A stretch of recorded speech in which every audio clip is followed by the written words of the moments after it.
havkajaktur erfaringer. Jeg har lånt en kajak fra Fjord- og Kystcenter ved Randers Fjord, Vore, med henblik på den kajaktur, jeg er på nu langs Syddjurslands kyster. Jeg befinder mig ved Jernhatten på østkysten. Lad os lige prøve at se på den her kajak, hvad jeg sådan umiddelbart kunne lide ved den, da jeg fik fat i den. Den har nogle gode vandtætte skotter, så selvom jeg fik vand ind i cockpittet, så er mine ting fuldstændig tørre her.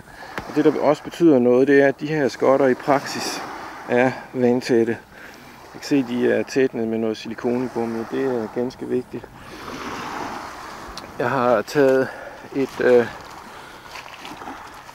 2 meter stykke reb med, så jeg kan supplere det her træk, hvis det er sådan, jeg skal trække den hen over fladvand. De her stropper er fine. Jeg kan sætte et GoPro-kamera fast, hvis jeg vil. Jeg har min tørreklud og andre små ting. Her er der et smart arrangement til at justere sædet. I gamle dage, da jeg sejlede, havde jeg en pude med til at gøre lidt af det samme. Det betyder noget, at man kan få skubbet den her sådan hver halve time eller 3/4 time for at forebygge ondt i ryggen, sådan at ryggen ikke støtter på de samme punkter i kroppen, men lidt forskudt hen over tid. Altså det svarer til, at man ligesom kan bevæge sig og rokke lidt på kontorstolen, eller hvor man sidder. En god ting. Noget af det, jeg også umiddelbart synes var fint, det er, at sædet er justerbart. Tilpasse det. Det man så yderligere kan, det er at tilpasse længden på fodstøtterne hernede. Sådan. Og det kan man gøre, mens man sidder i kajakken ved hjælp af det her system med en snor. Det synes jeg også er godt. Jeg er ikke så vild med, altså jeg har problemer med fribordet. Jeg vejer selv over 90 kilo og har rigtig meget udstyr med campinggrej. Godt nok kun det mest nødvendige og nogle madvarer, men plus 18 kilo bly og dykkerdragt og svømmefødder. Jeg ligger relativt lavt i vandet. Jeg ved i hvert fald på de gamle laderskajakker jeg havde, der gik det her op som en kant på en 8-10 cm. Der skal ikke meget til for at der kommer vand ind, og selvfølgelig kan man have et skørt på mellem kroppen og kajakken, som jeg heldigvis fik med. Jeg var lige ved at ikke være med. Men altså, det er jo ikke så behageligt som at sidde i fri luft. Det hele det fugter lidt til, bare der er en smule vand i kajakken. Agterskottet her er ovalt og større end det forreste.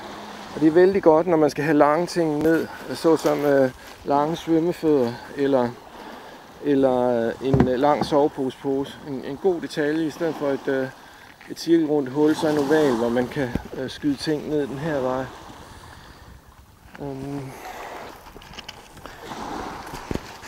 Den her kajak har et minimalistisk ror, eller en køl her, og det er ikke nok. Den er faktisk bygget til et regulært ror, som man kan dreje på inden fra bunden. Det er pillet af, og det er sikkert meget godt under mange forhold, men her hvor jeg havde vinden ind skråt bagfra, så havde kajakken tendens til at skyde op i bølgerne, sådan den læser på tværs, og jeg roede stort set kun med højre arm på den her strækning på 19 km, der blev til nok snart 30-35 km, simpelthen fordi at jeg måtte nærmest zigzagge mig op for at kunne holde kursen. Mærkeligt nok. Måske hænger det lidt sammen med vægtfordelingen, den måde jeg placerer godset på, men i og med at den er født til ror, så vil jeg bare påpege, at det er vigtigt, at sådan en kajak er retningsstabil, når den bliver påvirket af bølger. Primært bølger. Jeg tror ikke, den smule rygvind, jeg havde, var det, der gav udslaget. Det var bølgerne.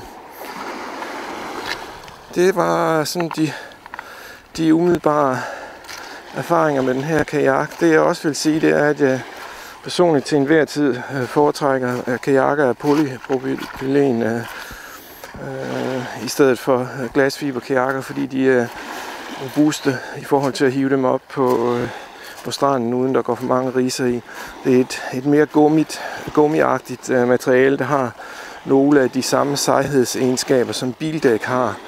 Og det vil sige, at de kan virkelig tåle bank på sten langt mere end en glasfiberkajak kan, hvor det er et stift materiale, der kan få brud på en helt anden måde, hvis man er uheldig og har en tung lastet kajak, der bare hviler på en spids sten. Gummi, det giver sig på en anden måde, ligesom et bildæk gør. Slut for nu, og slut for de her erfaringer baseret på en dags sejlads med den her ganske udmærkede kajak, bortset fra at den mangler den retningsstabilitet, som det ord, den blev bygget med, gav.